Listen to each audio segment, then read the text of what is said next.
talks are the business talks. Scoop out poop. I got a lot of 5 people here. You guys are sick. So, I think it'll be a really fun talk because we can all go home and, learn something and use it as we go home. I'm not going to show any pictures. These are my pictures today. It's beautiful. Probably actually my best drawings that I've done. So let's get into it, guys. A lot of people have used looking at their feces as a measure of looking at what's going on inside their body for a long period of time. It's can be very, very useful. I think the most important thing we can always do, and the principle we always teach, is checking in with yourself and just listening to that still small voice. But until we master that craft, this is a really cool little tool that we can use to see what maybe our body needs or what's going on. Make sense? So, what is feces? Anyone know what feces is made out of? Anyone know the biggest component of feces? Water. Nailed it. Wow. 75% of it is water. Nice. Of that rest 25%, over half of it, you guys know what that is? Insoluble fiber. No, but that's part of it.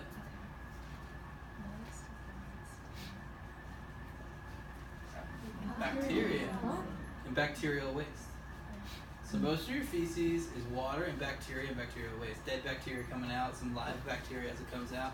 And the remainder of it is bile salt, something that your gallbladder, your liver and gallbladder release to get out of you. A lot of waste product, things you're not putting inside your body, fiber, insoluble fiber, things like that your body can't digest. And something called bilirubin. Anyone know what bilirubin is? Red cells? Yeah, your red blood cells, which carry oxygen, when they die, your body will dump them into your intestinal tract. Okay, and your body will kick them out. So that's what's inside your feces. Pretty neat, right?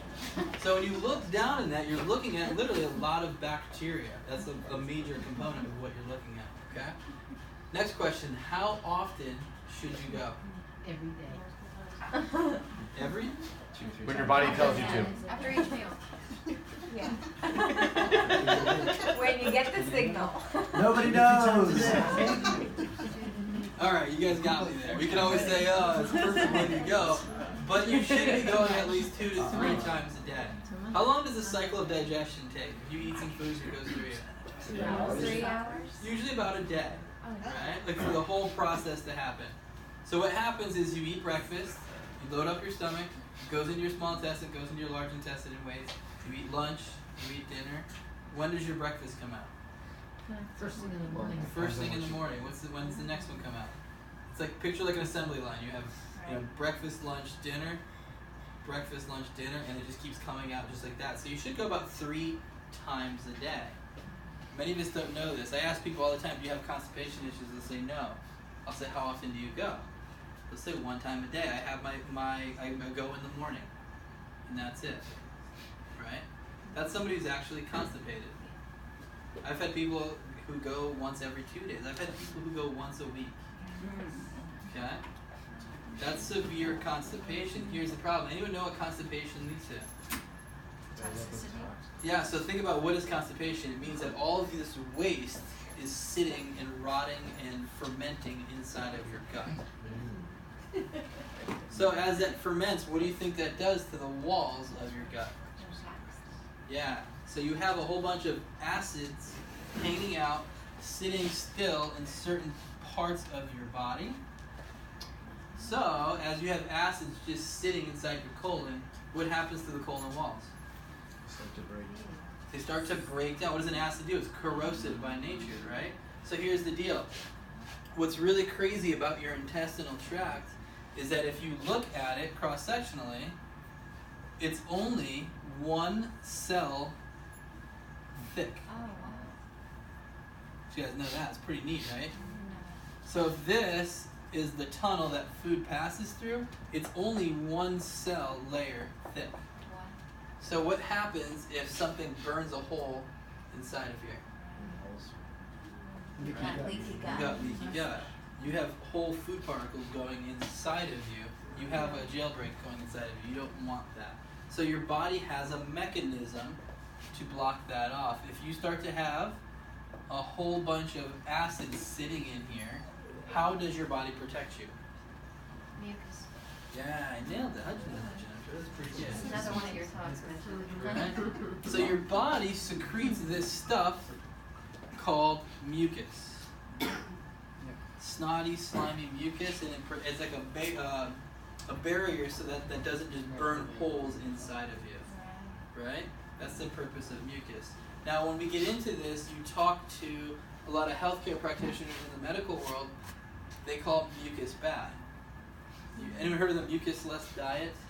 Yeah. Arnold Ehret, we use Arnold Ehret stuff a lot. This is what he was talking about. When you eat acidic food, you start to build up all this mucus, and eventually your body will absorb the mucus too. And then you get these chunks of mucus floating around in your body, and that's not good. It causes obstruction, okay? Does that make sense, everybody? Yeah. Okay.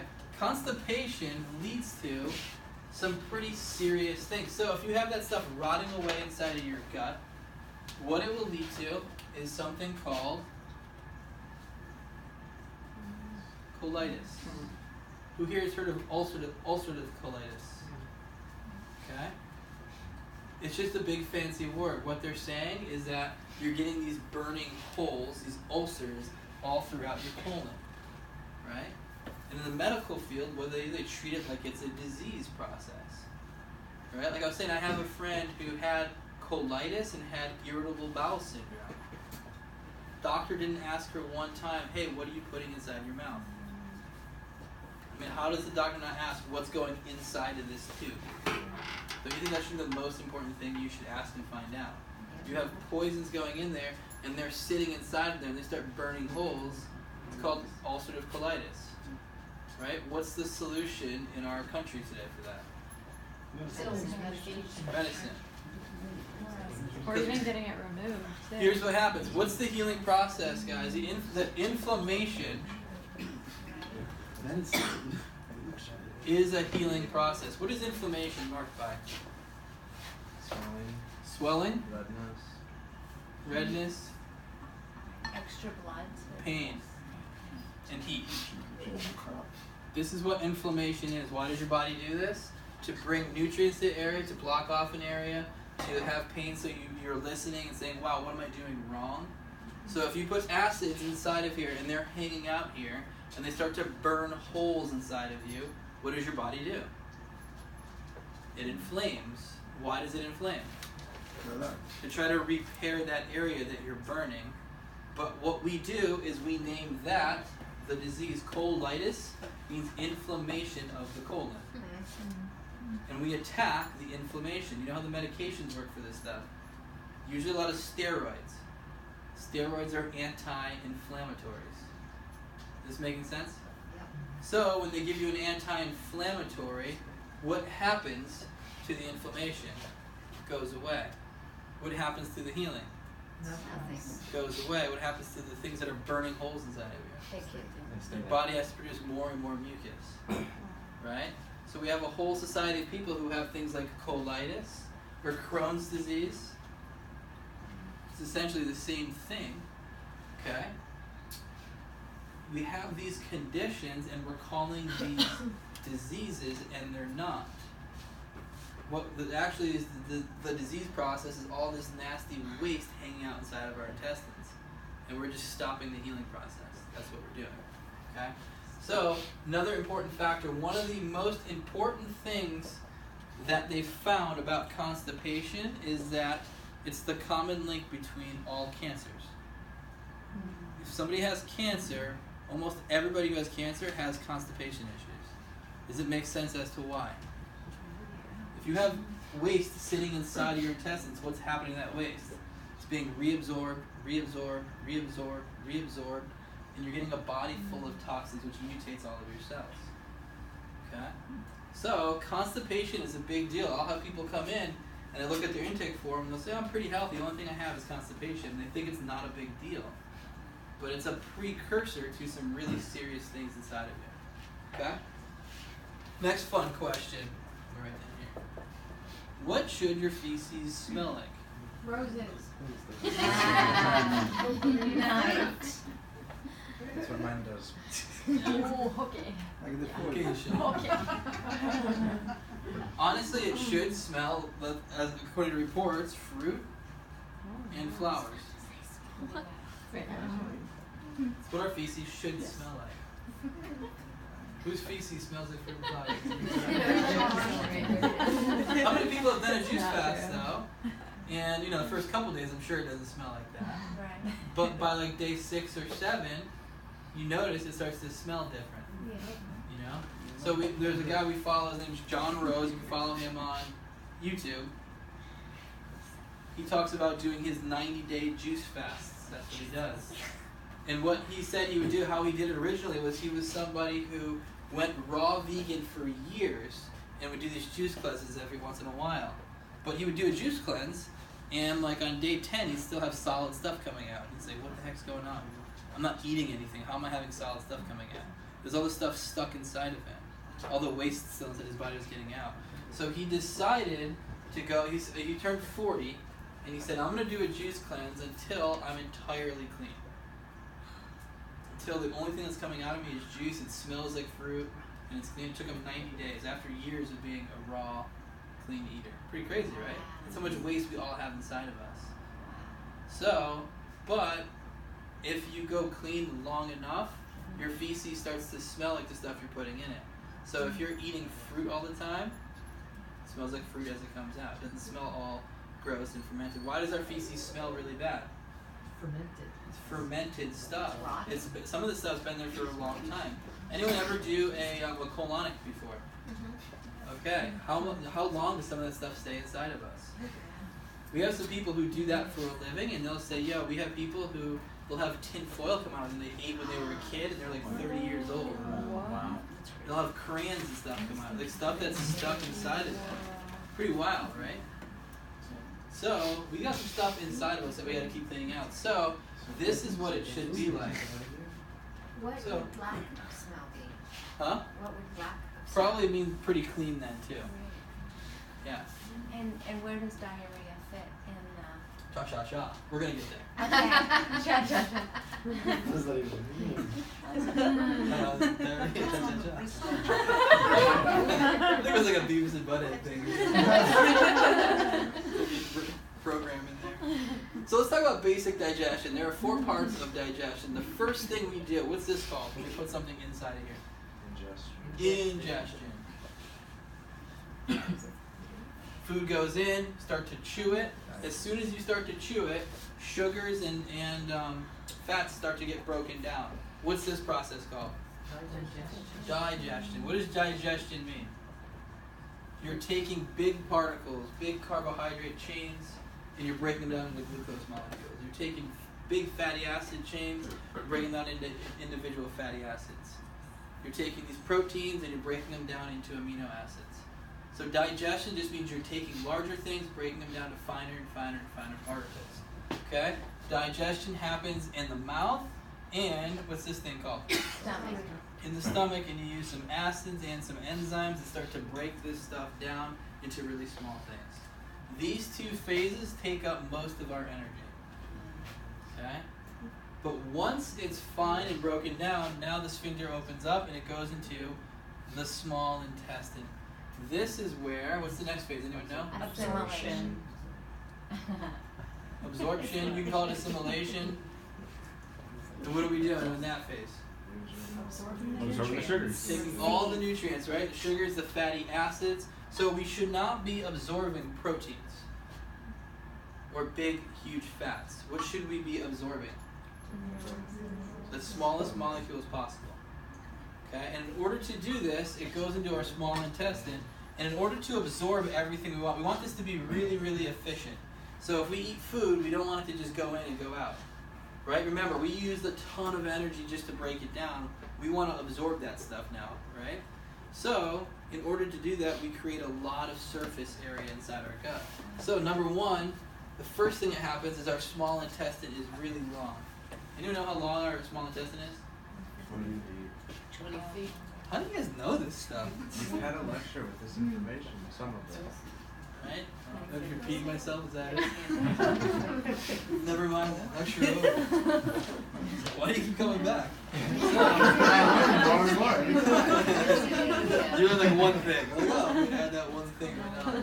This is kind of what your small intestine looks like. Anyone know what these things are called inside of there? Villi. Yep. So what they are little folds, and why your body does that is it increases the surface area. It means when you have food that comes in, you don't just have this surface area, you have all of this surface area. So as food goes in, it gets caught in all of those little cracks. You know what's really cool is you also have something called microvilla. Okay? What that means is this is a villa like that. That's actually not what it looks like. On the end of the villa is you have microvilla. Pretty neat, right? So you got even more. What's that? Little hand. It's like a little hand grabbing up for it. So this is kind of what it looks like inside of you. Got a bunch of little hands in your intestines. You're just grabbing up for it, right? So is that That one's one? giving you the finger, Joe. So, this is what the small intestine does. So what's the small intestine absorbing? Nutrients. So what nutrients? We talked about it. Fatty acids, sugars, and amino acids, which turn into proteins. These things all get sucked up. All the sugars and the proteins go into the liver. And the liver is the big kind of warehouse that starts to sort out where things go. Make sense? Yeah. Pretty cool, right? Okay, now, as it goes through, whatever your body doesn't want, it keeps going through your intestinal tract. Meanwhile, your liver is making something really important that we talked about. This thing called bile. Okay? Which is pretty much a way to get rid of fatty waste inside of you. And you have this little organ here called The gallbladder. your gallbladder, right? Which stores the bile. So your liver will make all this bile, dump it inside of here, and then the gallbladder will dump it inside of the small intestine, and it'll go through your intestines as well until we get to this organ, which is called your large intestine or your colon. Same thing. Okay? You see how it's shaped completely differently? You got bigger folds in there. It does not have the villa like that, though. What does the large intestine do? First of all, how big is the large intestine? Come on, guys. Just spit it out. 6 feet. 35 feet. No. No, it's like 4 4 to 6 feet. feet. Like 37 feet. Right? So overall, we're close to 30 feet with our whole intestinal length. Okay? And what does the large intestine absorb? Water. Yeah. Know a lot about feces there, Alex. I just figure water is He everything. has a poop. It's true. Yeah, I've got a poop poop next to the toilet. I wonder why you're doing so It's the much. best kind of book to have. So, this absorbs all the Dr. water Stool. going inside of you too. So if you're dehydrated, you drink water, it goes to your colon will suck that up. Okay? You also have, that's where all your bacteria live inside of you. And what are these bacteria doing inside your colon? They're helping you. Yeah, they're continuing to break down stuff that you don't need. And what you're doing is you're feeding all those bacteria inside of you. And those bacteria are making some pretty important things. Things like vitamin K, which help with clotting, and some B vitamins as well. So, you actually can't absorb B vitamins unless you have good bacteria in your colon. It's the bacteria in your colon that actually help you suck up all the B vitamins. Okay? So here's the problem. What happens if you take antibiotics? Kills all your bacteria. And then you start having vitamin problems and a whole bunch of vitamin K or vitamin B issues. You can start to have nerve problems because of that. Make sense? So we have to avoid antibiotics as much as you can. Is there a time and a place? Sure. Do we overdo it in our country? Yes. Yes. If you have a cold or a flu or something, you don't need antibiotics. There are people who are prescribed antibiotics for viruses all the time. It doesn't do anything for a virus. Right? So, if you take one antibiotic a year, it increases your chance of cancer. I forgot what percent, something like 50 to 60%. Okay? Again, they don't even know what these bacteria are creating. They know they also make anti-cancerous material for us. So these guys are working with us, and depending on what food is sitting inside of here, depends on what kind of bacteria you have inside your gut. Feeling really grateful for my bacteria. Yeah, right? You can have really good ones or really bad ones depending if you put really good stuff in or really bad stuff in. By the way, what's the gut-brain axis?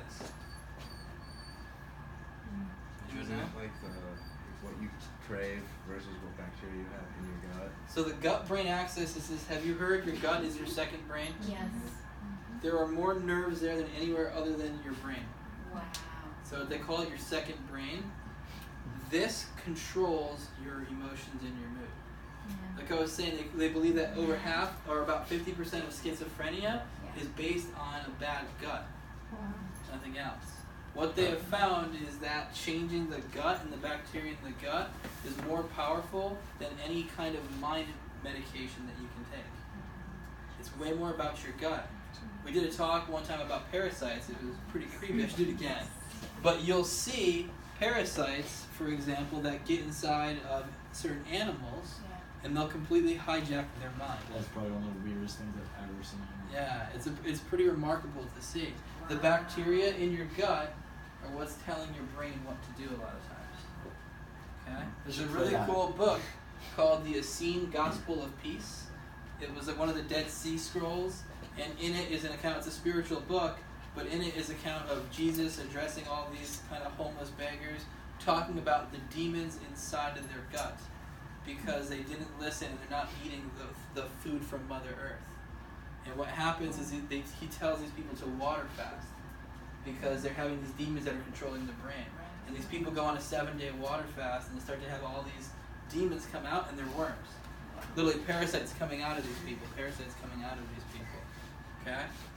So, a really cool example, I had a woman one time, she was a very clean eater, was a vegan for a very long time, raw, really clean eater, and she couldn't stop drinking though, had a drinking problem.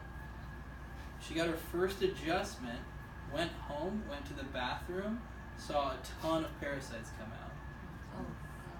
Next day, had no desire to drink after that.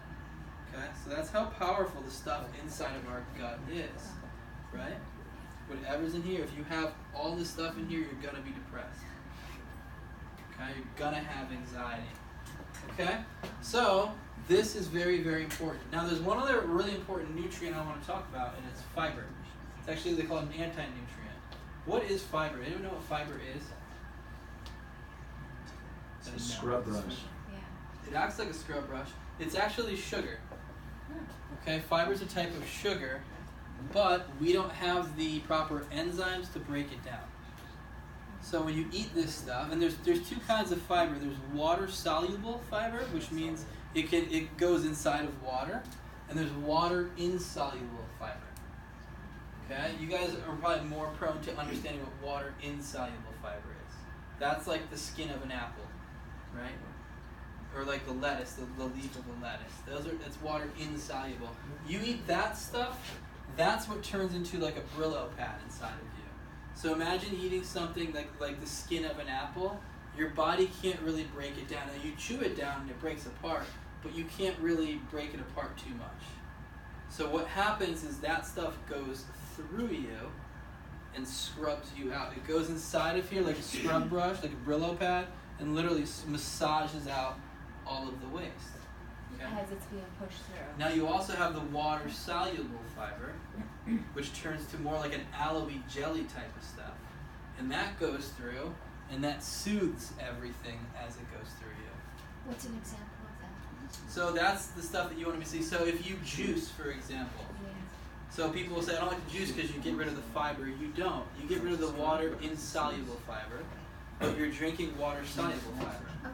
So what happens is that fiber goes inside of you and kind of soothes all of your intestines. So imagine if you have something like ulcerative colitis, or you have ulcers in your intestines. How good is juicing for that person? So this is what John Rose has said. There's two ways to do it. You can go slow and steady. So when somebody has colitis, imagine having all these ulcers inside of your gut and putting a Brillo pad through it. How does that feel? Not so good, right? So it's hard to take somebody who is water inside, or somebody who has colitis, and put them on a raw diet. You're going to cause a lot of problems for that person. Okay, it's going to feel like fiberglass going through that person. So it's hard for that person to eat a lot of vegetables. Fruits they can actually eat. A lot of fruits Like imagine an orange, not much. That fiber is not too rough, but it's got a lot of water soluble fiber inside of it. So it's gonna be like aloe massaging this through. Yeah. Quick question. So I've heard different theories on potato skins. When you cook your potatoes, some say you should eat them because of the fiber, but other people say you shouldn't. Do you know why they say you shouldn't eat them? I don't remember. But Yeah. I don't know. I would guess you probably should eat it. yeah, There's probably a lot more minerals in the skin too. But I can look into it as to why they would say it. Okay. Okay. So here's the deal with fiber. So here, and by the way, how much fiber should we be eating a day? So the average American gets about 6 to 8 grams of fiber a day, whereas the average person who's plant-based will have about 50 or 60 grams of fiber a day. Okay. They've done research on people in the Paleolithic period. Have you heard sort of the paleo diet before? The paleo diet, what's advertised, is not what Paleolithic people ate. Okay? And they do the feces culture of somebody in the Paleolithic period. Really good TED talk on this of a woman who is what would that be, a archaeologist or something like that, who looks at the feces of these cultures. What they found was that they had over 100 grams of fiber a day. So they were heavy plant-eating people. Okay? But imagine what happens. So when this fiber comes in and it bundles up, I'm going to draw the fiber in blue, it does a couple things. One thing it does is as it comes through you, it binds to what's called chyme. Anyone know what chyme is? Chyme is what you call the stuff after it gets out of the stomach. All the food that you're kind of digesting after it gets out of the stomach. Okay? So it absorbs it, it kind of brings it in, and it starts to pull it through your intestine. It gets to your colon, and then what your colon will do is it feels the fiber, and it wants to help it out. So it actually takes water and brings water to it to get out of you. Okay? If you have too much fiber, or you eat a whole bunch of fiber, what do you think your feces is going to look like? Opposite. Remember, it's pulling water to it. Oh, it'll compensate. It'll bring a ton of water to it. So it'll be very watery. So when somebody goes on a raw diet, for example, they're not used to eating raw, they're increasing their fiber intake. What's their feces look like? Diarrhea. Looks like diarrhea a little bit. Cha-cha-cha. Because you're bringing all this water to it, okay? Another thing that happens, which is really neat with it, is that it'll also catch, if you do eat animal products still, because animal product has cholesterol in it, plant foods do not, it'll grab on to any kind of cholesterol that's hanging inside your intestines as well, so you don't absorb the cholesterol from the animal product. You'll get it out of your system. So if someone's worried about their cholesterol levels, number one, we'd say don't eat animal products. But number two, if you still do, you better make sure you're getting a lot of fiber still. It's going to collect it and get it out of your system. Okay? Now the fun stuff. You guys ready to talk about poop? Yep. Okay. So a couple ways we can talk about it. We can talk about it by color, and we can talk about it by shape. It's called the Bristol chart. Okay? Let's start with color. Brown. That's what it should be. Right? Everyone here got brown poop? That's what you want. Yep. All right. Let everyone raise their hands, so we'll get to you guys. Okay? Anyone know why it's brown? Right. What's that? Cool.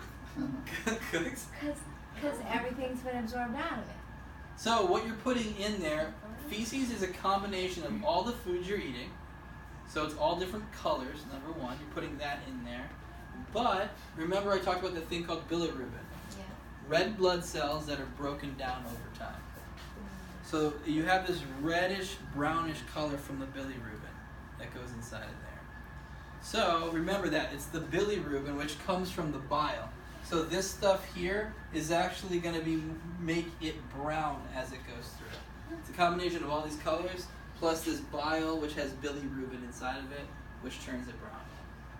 So if you go to the bathroom and it's kind of colorless or it's gray, what do you think that means? Your body's not getting rid of the that how do you say that word? Bilirubin. Bilirubin.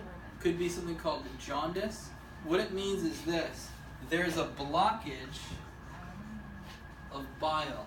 It's it's not getting out into your system, so it's not turning your feces brown. And there could be multiple reasons for that. It could be gallstones, for example, something like that. Yes. Or somebody who's had their gallbladder removed.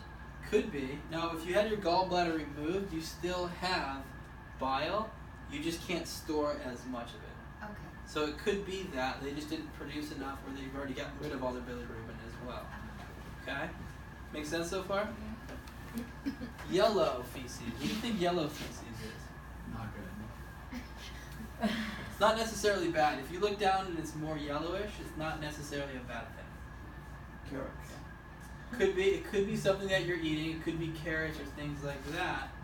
Also, if you eat a lot of fat, if you have a very high fat diet, and what you'll also notice is that you'll have, like, it looks like when you look into the toilet, like grease bubbles inside of there as well. Means you're having way too much fat inside your diet, and your body's getting rid of it, getting rid of it, getting rid of it. Okay? Green. Why would your feces be green? Lots of veggies. Yeah. So usually this means you're eating a lot of greens, which is not a bad thing. Or you just have less bilirubin being mixed in. But it's totally normal to have green feces as well. Nothing to worry about. Red.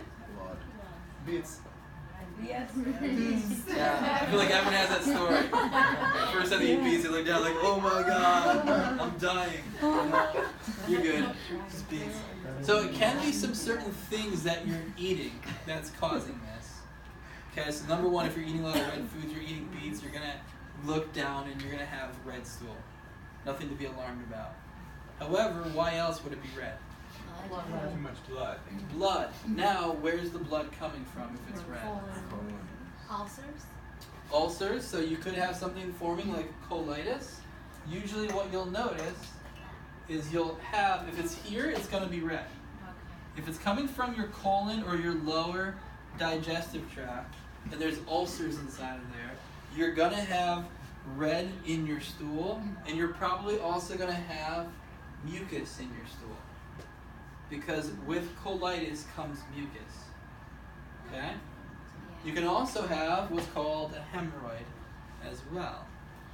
How do you know the difference between a hemorrhoid or something like this, that there's bleeding inside of there?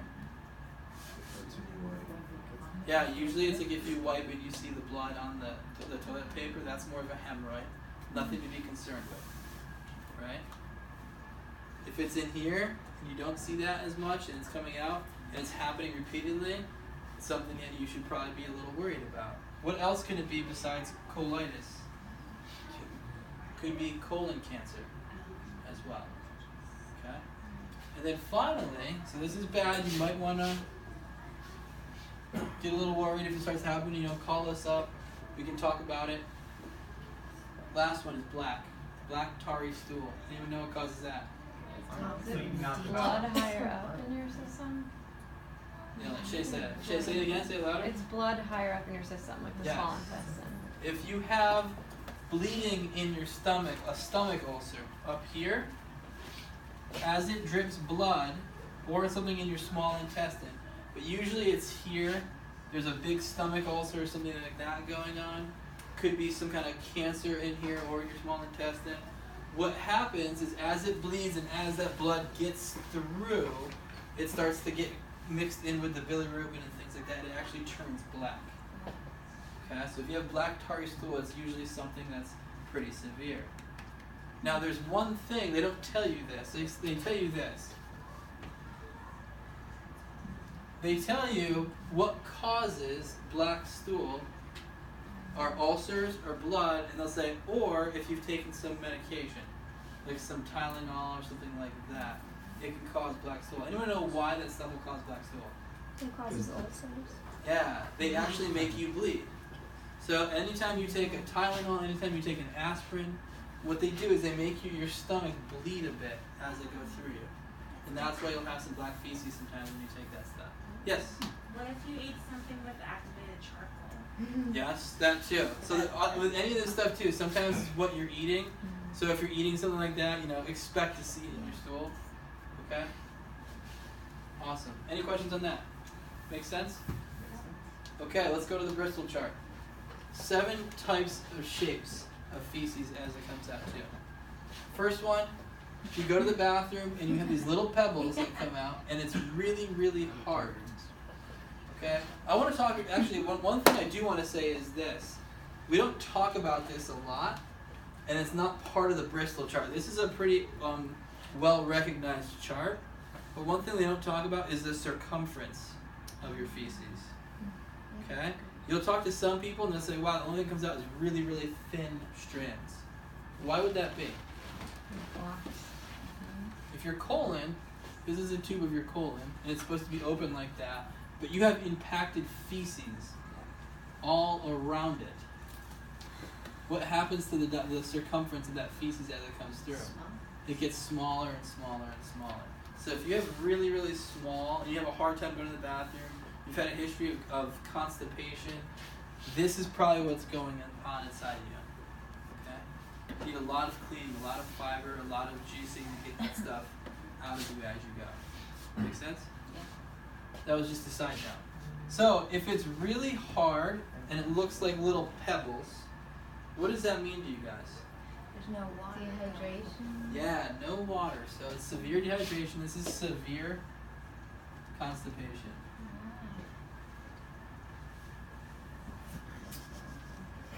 Okay.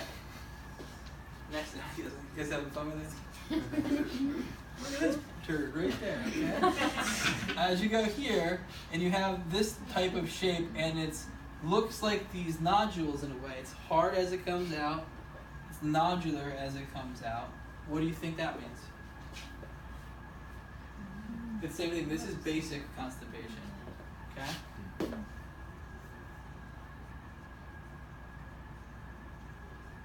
Okay, number 3. You have feces that looks like that, and it's a little dried out. It's got some cracks in it. Is that okay? Yeah. That's normal. It might mean you might want to intake your water intake a little bit, but it's totally normal. Okay? Now this one is textbook. That's what we want it to look like all the time, right? Smooth and long. So smooth and long. That's what we'd like. And can I ask about the diameter? It's thin. Yeah, well, sorry. It's not to scale. Yeah. I was asking. I'm sure someone can demonstrate after class if you guys want. Yeah, I got a textbook one here. Take a look. Got a sample. We should have a contest. Contest? We'll give a Down. juicer away to the best. Okay, next one. Post them on Facebook. If you go to the bathroom and it comes out like pebbles, but instead of it being rock hard, they're really soft and not formed well, what does that mean? Diarrhea. Not enough fiber. Yep, both of those are correct. So you have a little bit of diarrhea. It also might mean you might not have enough fiber. Does fiber help to hold it together? Yes. Yep. Now you go down a little bit more and you're going and it's a little bit looser as you go. It gets worse as diarrhea. And then finally, if you go and it's pretty much just water coming out, that's your severe diarrhea. What might that mean? Juicing. Right? You're juicing. You ate Mexican food. So, Is that a different kind of constipation? what's that? Having the severe diarrhea? It's usually not constipation, it's usually a cleansing reaction. Okay? So again, if this is constant, it can be pretty bad. Anyone know what I think it's cholera. What cholera is and how it works? No. Usually what it is I think it's cholera. Is that what I'm Yeah. thinking of? What it is it's chronic diarrhea. You just can't stop going. You go, and you die from dehydration. Because you literally excrete all the water out of your system. What causes that? Okay. Well, they say it's interesting. They say it's a virus or a I think it's a bacteria virus. Anyone know? Bacteria, right? But it's interesting because not everyone who has the bacteria can end up with the symptoms. Won't parasites do that?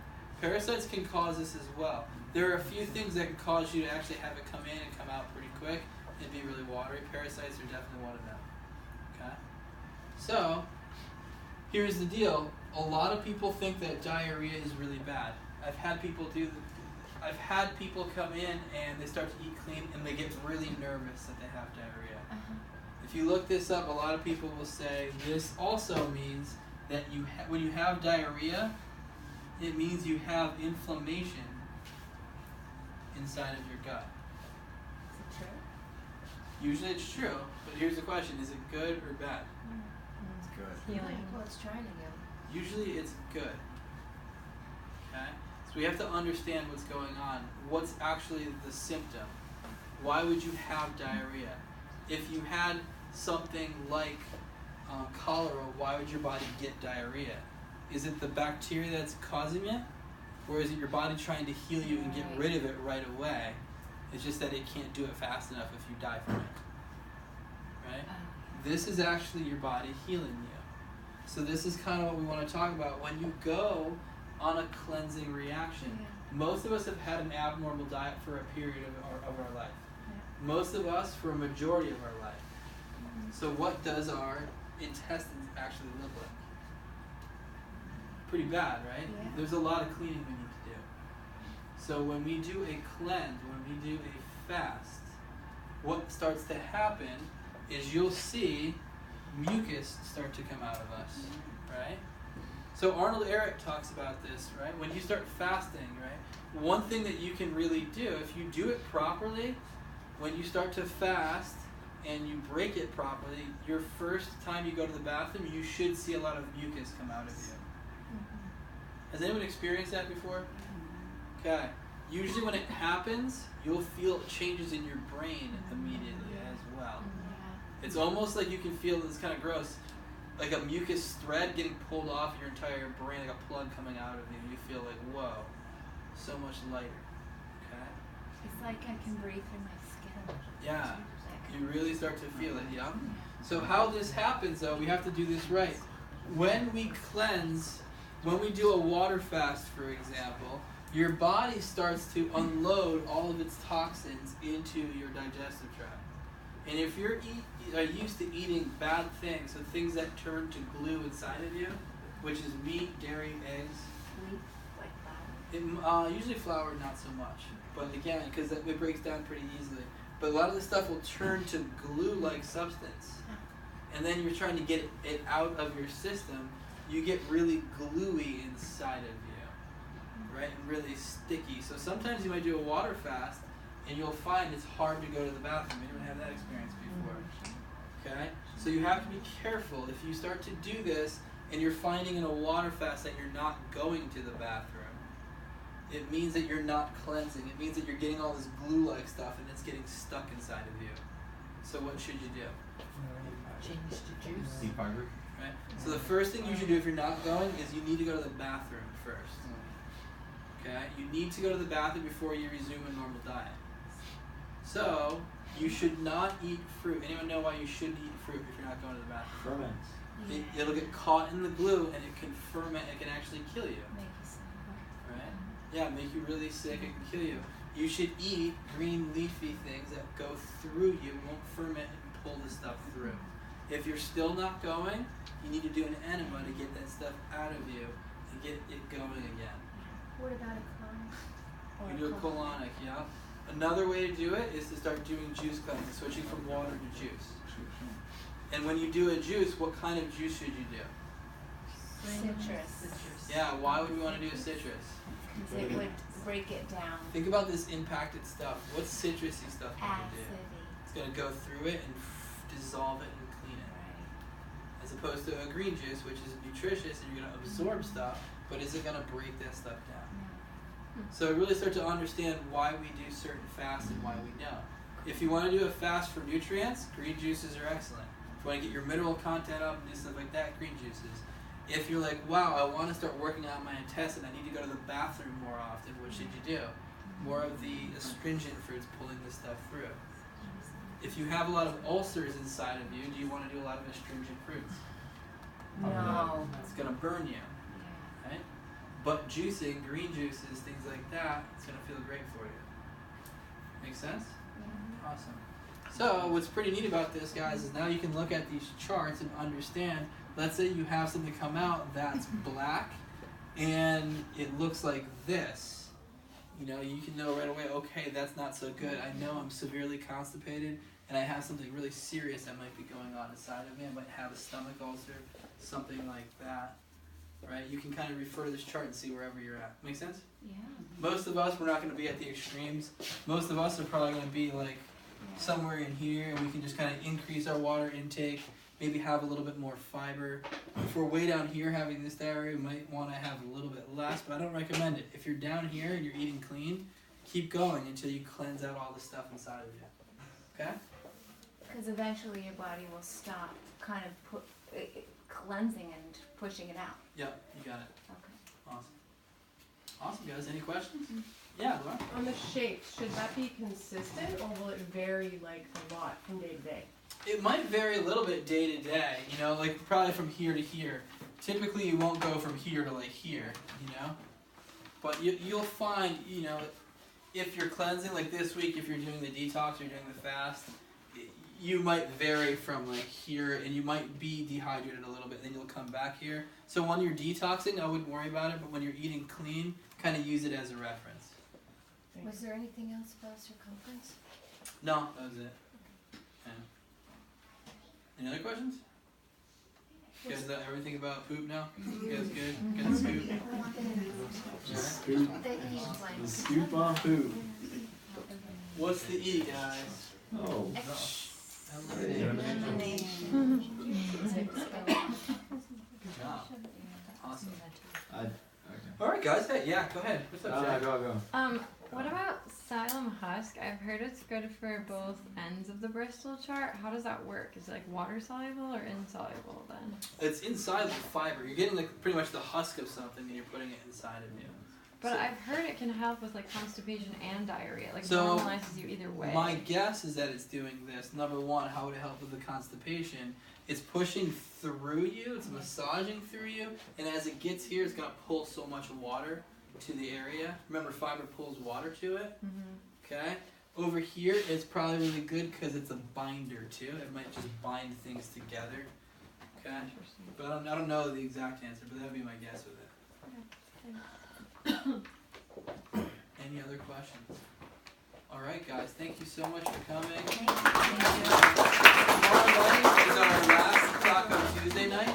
And by the way, pretty soon, in a couple weeks, I'm going to start a class Tuesday nights called Mastering Your Mind, which is going to be about just quieting your mind. So we'll meet here and we're going to do kind of a meditation together to learn how to quiet that chitter chatter that's always going on inside of you. Okay? And this Thursday, we have Laura, Pure Lifer Talk, doing about the power of sound. Do you want to say a quick little thing about what you were talking about? I think it's going to be a little fun and experimental, and we'll just kind of have a little sound journey together. And I'm even planning on doing an experiment. So if anybody would like to join, please come on Thursday night. Awesome, guys. So Thursday night at 7 o'clock, okay? Love to have you. Thank you very much, guys. Love you guys.